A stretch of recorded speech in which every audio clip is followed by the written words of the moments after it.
Emmanuel est un ami très proche. Je suis très fier d'avoir été à l'origine de sa carrière.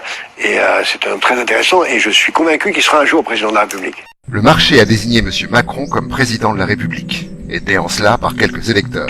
C'est que le président de la République n'a plus de pouvoir, ou beaucoup moins de pouvoir, en tout cas qu'avant, mais que les Français, et lui-même aussi, croient qu'il a toujours les mêmes pouvoirs. Mais pourquoi il aurait moins de pouvoir? Véronique Jacquier, Sud Radio. Il a moins de pouvoir pour 1000 raisons. D'abord, pour de bonnes raisons.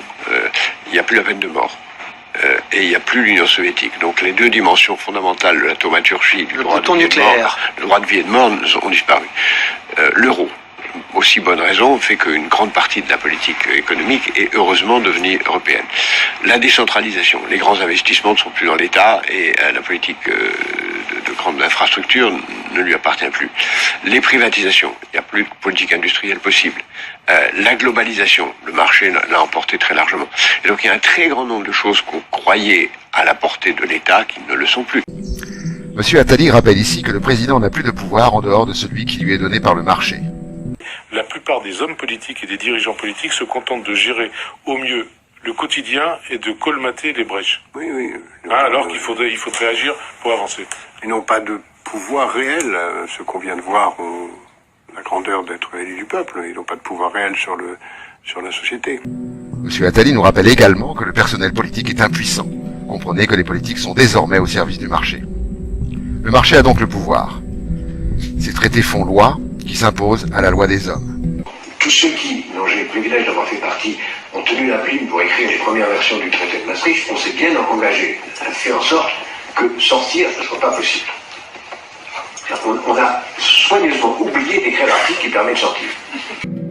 Monsieur Attali se dit honoré d'avoir empêché les peuples de s'autodéterminer.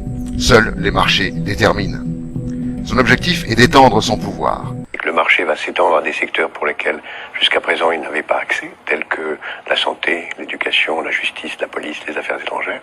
Et en même temps, parallèlement, dans la mesure où il n'y a pas de règle de droit, le marché va s'étendre à des domaines aujourd'hui considérés comme illégaux ou criminels, comme la prostitution, le commerce des organes, le commerce des armes, le racket, etc., etc. Et donc, on aura de plus en plus un marché qui va dominer, entraînant une concentration des richesses, une inégalité croissante, une priorité absolue donnée au court terme et à la tyrannie de l'instant et de l'argent, jusque et y compris, au fond, au bout de la route, la commercialisation de la chose la plus importante, c'est-à-dire la vie, la transformation de l'être humain en un objet marchand, lui-même devenu un clone et un robot de lui-même. Le président, les ministres sont les seconds couteaux chargés de faciliter la prise du pouvoir du marché. Déréglementer, appauvrir et démanteler les services publics, ouvrir tous les secteurs à la concurrence, détruire les protections des salariés et des citoyens. Il s'agit de livrer au marché les derniers bastions détenus encore par le peuple. Et pour que le peuple fasse silence, aucun gouvernement n'osera plus aujourd'hui revenir sur l'état d'urgence. C'est ce qu'a annoncé Manuel Valls. Aucun gouvernement. Vous nous dites qu'on ne pourra plus sortir de l'état d'urgence? Non, je pense qu'on n'en sortira plus jamais parce que tout gouvernement qui sortirait de l'état d'urgence donnerait le sentiment d'une faiblesse. C'est malheureusement aussi absurde que le principe de précaution, qui lui-même est excessif, mais dont plus personne ne peut sortir. Donc on crée parfois involontairement des irréversibilités. Nous sommes en état d'urgence, mais par nature, nous devons en permanence être dans un état d'urgence, et le fait de le signifier par des institutions ne fait que exprimer une réalité. Qui a le pouvoir? Le marché est l'outil qui permet au capital de s'accumuler. Les détenteurs du capital et des propriétés lucratives sont ceux qui ont le pouvoir politique.